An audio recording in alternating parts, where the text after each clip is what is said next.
Chers amis, Chag Sameach, nous allons nous apprêter à vivre la fête de Sukkot. Sukkot est une fête bien particulière. Elle est surnommée Chag, la fête par excellence, car c'est le temps absolu de la joie.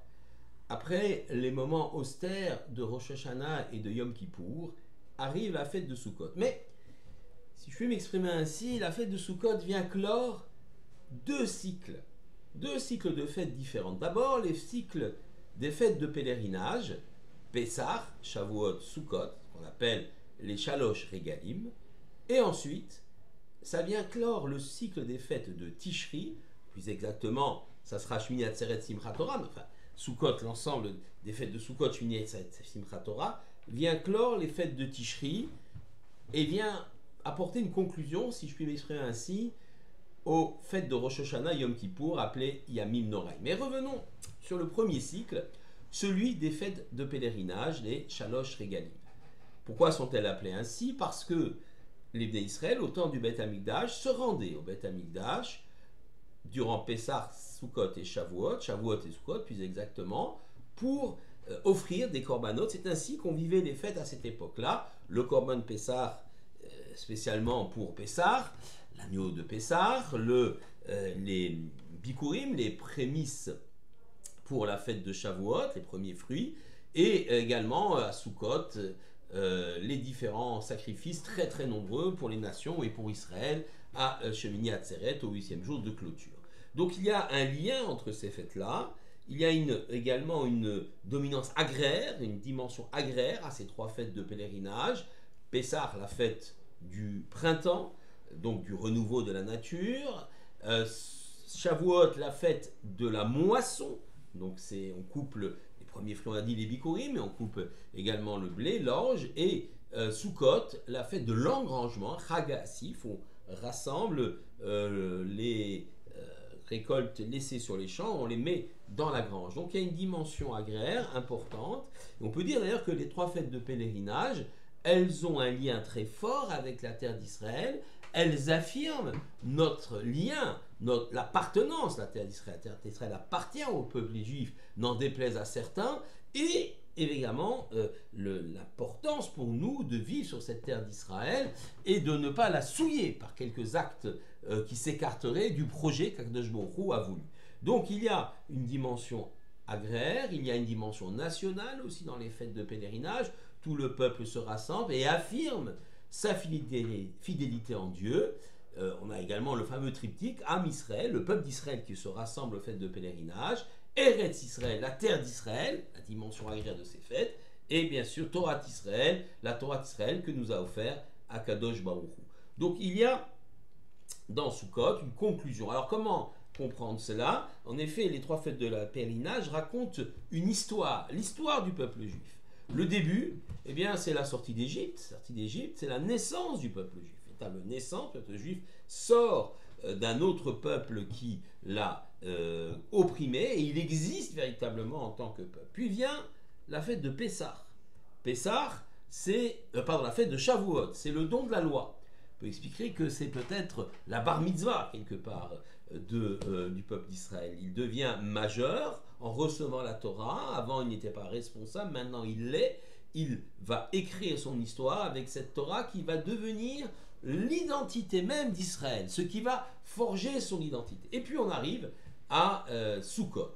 Sukkot, c'est une forme de mariage entre le peuple juif et Hachem, les fiançailles étant à Pessah, le mariage symbolisé par la choupa et qui ressemble véritablement à une souka, un souka qui ressemble à une choupa, le temps de la confiance, de l'amour entre Israël et le peuple et le Akadosh Baruch Hu, ce temps d'amour, ce temps de lien très très fort qui ne sera jamais démenti à l'avenir, c'est ce que symbolise la fête de Sukkot. Donc il y a une démarche générale, démarche dans l'histoire du peuple juif. On peut dire que ce cycle-là du peuple d'Israël se conclut par la fête de Sukkot. Mais nous l'avons dit, il y a un deuxième cycle, celui des Yamim Noraim, des fêtes dites des jours redoutables, Rosh Hashanah, Yom Kippour et Sukkot.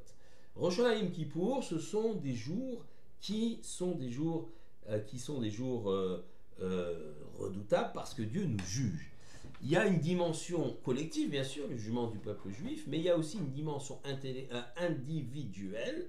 Chaque juif passe ses fautes en revue et se présente devant l'Éternel. Rosh Hashanah, c'est le jour du jugement, le jour où débute ce jugement, le jour où nous couronnons Hachem comme roi, et il est désormais celui que nous révérons, et donc nous adoptons son projet, parce que pour pouvoir faire Tchouva, revenir vers lui, il faut savoir quelle est la référence. Donc la référence, c'est la Torah qu'Hachem nous donne. Et puis Yom Kippour, c'est le temps du repentir, on se coupe des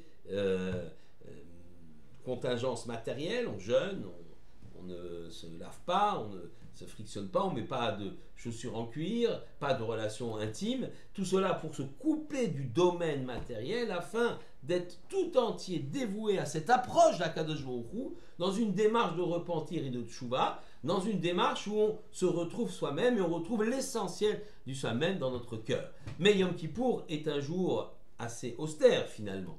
Et arrive la fête de Sukkot. La fête de Sukkot, c'est encore une porte ouverte. Yom Kippour, à Neila, dernier office de Yom Kippour, qui veut dire clôture d'ailleurs, les portes du ciel ne sont pas tout à fait refermées. Il y a encore un interstice, un espace, un trait de lumière qui permet à l'homme de pousser cette porte. Et comment va-t-il le faire pour revenir vers Dieu et revenir vers ses identités? À travers la fête de Sukkot et à travers la simcha, la joie. Le contraste entre Sukkot et Rosh Hashanah et Kippour, c'est vraiment cette dimension de simcha. La simcha, c'est la joie d'un homme serein, de savoir qu'il a un créateur et que même si l'histoire est rude et dure et vis-à-vis de lui, vis-à-vis du peuple juif, et nous vivons un moment extrêmement dur pour nous aujourd'hui, avec cette montée de l'antisémitisme, eh bien, nous pouvons quand même considérer que notre destin est particulier et qu'Akadosh Baruch Hu nous fera arriver à bon port. Cette confiance, cette émouna en Dieu, elle est la caractéristique de la fête de Sukkot. C'est pourquoi nous sortons de nos maisons pour aller dans des cabanes, alors pas seulement pour commémorer le fait que les Hébreux dans le désert ont vécu 40 ans dans des cabanes, mais aussi pour nous placer sous la protection d'Hachem, un toit qui est frêle, un toit qui est transparent, un toit végétal, on voit même à travers le ciel, est un toit fragile qui n'est pas comme le toit de notre maison, ne nous protège pas des intempéries. Tout simplement, on se met sous ce toit pour dire nous sommes sous la protection de l'Éternel et quoi qu'il arrive, nous sommes sereins dans l'avenir du Ham Israël, du peuple juif.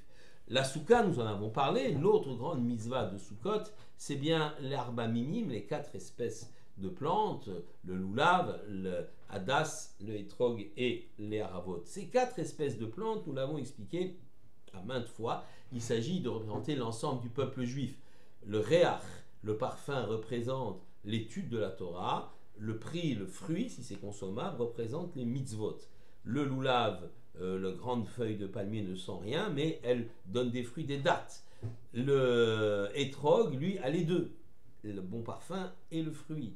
C'est un juif qui fait des mitzvot et étudie la Torah.